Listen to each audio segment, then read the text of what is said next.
Good morning to all students. Shri Balaji academy में आपका स्वागत है। मैं एक बार फिर सुभाष सर आपके सामने मैथ से रिलेटेड छोटी सी वीडियो लेकर हाजिर हुआ हूँ।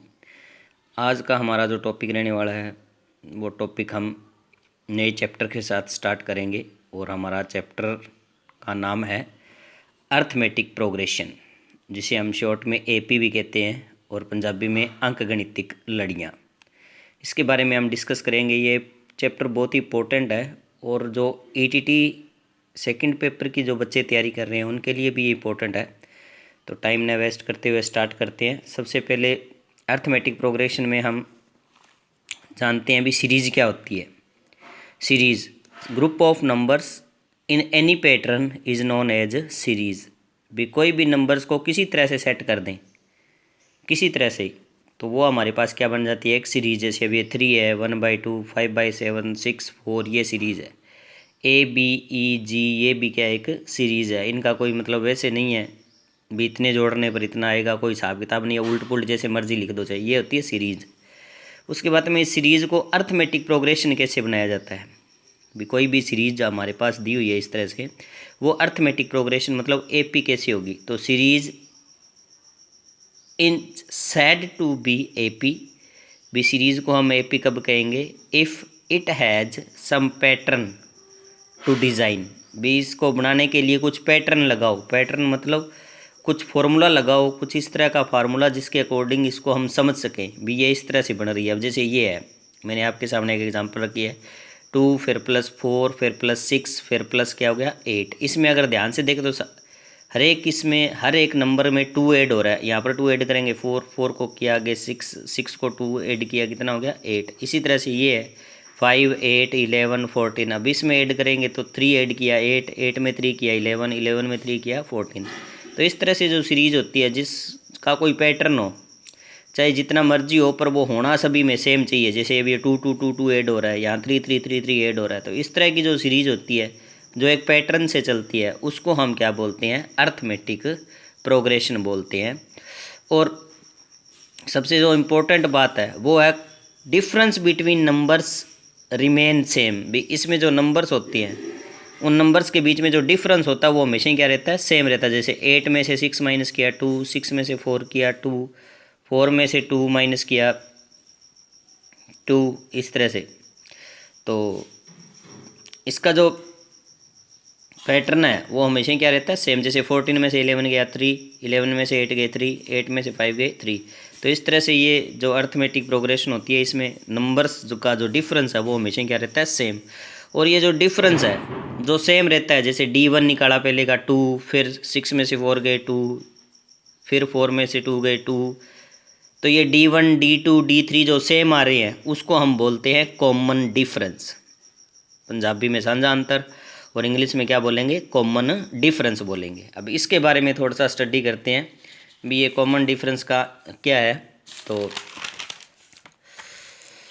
अब जैसे ये हमारे पास कोई सीरीज़ दी हुई है 5, 8, 11, 14। अब इसमें से देखो 14 में से 11 गए 3, 11 में से 8 गए 3, 8 में से 5 गए 3। तो इस सीरीज़ का कॉमन डिफरेंस कितना होगा, 3 होगा। और इसकी खास बात, सबसे पहले जो टर्म होती है उसे हम फर्स्ट टर्म बोलते हैं। जैसे ये 5 है, ये इस सीरीज़ की क्या होगी, फर्स्ट टर्म होगी। और इसको लिखने का फार्मूला क्या है, A से लिखा जाता है। और कॉमन डिफरेंस कैसे निकालेंगे, 14 में से 11 गए 3, किसी दो टर्म को आपस में माइनस कर देंगे तो आपका क्या आ जाएगा, कॉमन डिफरेंस आ जाएगा। अब इस सीरीज़ को अगर देखें भी ये बनी कैसे, तो ध्यान से देखो। फर्स्ट टर्म क्या है, T1 जिसको लिखते हैं, और A कितना आपका 5 है फर्स्ट टर्म। सेकंड टर्म क्या है, सेकंड टर्म A+D मतलब इसमें D जोड़ेंगे, जैसे 5 के अंदर 3 जोड़ेंगे तभी 8 बनेगा ना। इसका मतलब हर टर्म में कितना ऐड हो रहा है, D ऐड हो रहा है। आगे जाएंगे जैसे जैसे, ऐसे अगर D माइनस हो रहा है तो ऐसे D प्लस हो रहा है। इसका मतलब फिर थर्ड टर्म करेंगे तो A+2D, एक D और हो जाएगा। फोर्थ टर्म करेंगे तो एक D और हो जाएगा। इसका मतलब इस तरह से कोई भी टर्म बनानी हो हमने तो ध्यान से देखें तो ये एक हमारे पास फार्मूला बन जाता है। जैसे फोर्थ टर्म निकाल रहे हैं तो यहाँ 3 चल रहा है, 3 निकाल रहे हैं तो यहाँ 2 चल रहा है, 2 निकाल रहे हैं तो यहाँ पर क्या चल रहा है, 1 चल रहा है। तो इस तरह से ध्यान से देखें तो जो टर्म हमने निकालनी है उससे एक लेस होकर D से मल्टीप्लाई हो रहा है। तो फिर हमने जर्नल फार्मूला इसका बना लिया। अभी कोई भी टर्म AP की निकालनी हो तो उसका जर्नल फार्मूला क्या है, उसका जर्नल फार्मूला बनाने का टर्म निकालने का फार्मूला हमारे पास हो गया Tn is equal to A plus N minus one into D. वहाँ पर ए क्या है आपकी फर्स्ट टर्म, जो भी आपको सीरीज़ दी होगी उसकी फर्स्ट टर्म। एन क्या है जो आपको पूछा जाएगा भी कौन सी टर्म आपने निकालनी है, वो एन की जगह पुटअप करना। जैसे 5th निकालनी है, 15th निकालनी है, 7th निकालनी है, कौन सी निकालनी है। और डी आपका क्या है कॉमन डिफरेंस। इसमें से कई बार तो डायरेक्टली ए और डी दिया जाता है और आपको बोल दिया जाता है भी टर्म्स निकालो, पहली 4 निकालो, पहली 5 टर्में निकालो, 2 टर्में निकालो, या सीधा ही कह दिया जाएगा 5th टर्म निकालो, 8th निकालो, 9th निकालो, इस तरह से। तो आपको अगर 3-4 टर्म में इकट्ठी पूछ ली जाए फिर तो एन की जगह 1 से लग जाना है, 1 2 3 जैसे 4 4 टर्म पूछ ली भी पहली 4 टर्में निकालो तो एन की जगह पहले 1 भर देंगे, इसमें ए डी की वैल्यू आपको दी होगी, फिर एन की जगह 2 भरेंगे, फिर 3 भरेंगे, फिर 4 भरेंगे, इस तरह से करके 4 आपके पास आंसर आ जाएंगे। फॉर एग्जाम्पल जैसे अब ध्यान से देखें तो हमारे पास ये है find first 4 term of A P. भी ए पी की पहली 4 टर्में निकालो where a is equal to 10, जिसमें ए 10 है, डी कितना है 7 है। तो हम क्या करेंगे, हमारे पास जर्नल फार्मूला ये रहा, इसके अंदर ए की जगह कितना भर देंगे 10, डी की जगह कितना भर देंगे 7 और फर्स्ट टर्म निकालने के लिए एन की जगह कितना भर देंगे 1। तो जब उसमें उस फार्मूले में वैल्यू पुटअप करेंगे तो 10, इस ए की जगह 10 आ गया, प्लस एन की जगह कितना आया 1, 1 में से 1 गए 0 इंटू डी हमारे पास कितना है 7। तो 0 को 7 से मल्टीप्लाई किया 0 और 10 में 0 ऐड किया 10। सेकेंड टर्म निकालेंगे तो एन की जगह हम कितना रखेंगे अब 2, तो इसमें एन की जगह 2 रखेंगे, ए की जगह हमारे पास 10 दिया हुआ है, डी की जगह कितना दिया हुआ है 7। तो 2 में से 1 गए 1, 7 1 जाओ 7 प्लस 10 कितना हो गया 17।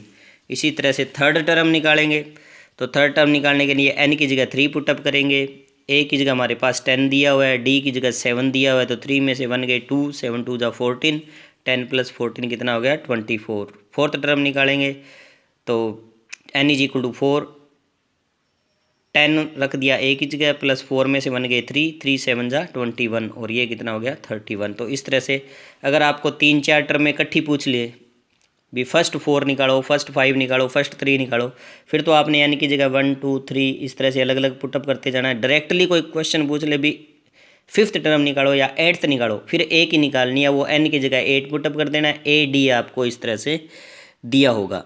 तो ये था आज का अर्थमेटिक प्रोग्रेशन पर एक छोटा सा वीडियो।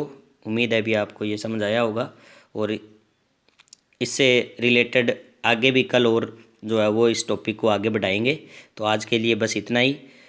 एक बार फिर सभी को good morning, have a nice day, stay safe, stay home. और जिन बच्चों ने इस चैनल को सब्सक्राइब नहीं किया अभी तक वो प्लीज़ इस चैनल को सब्सक्राइब कर लें, क्योंकि आज वाला ये जो टॉपिक है ये ईटीटी सेकंड पेपर के लिए भी बहुत इंपॉर्टेंट है।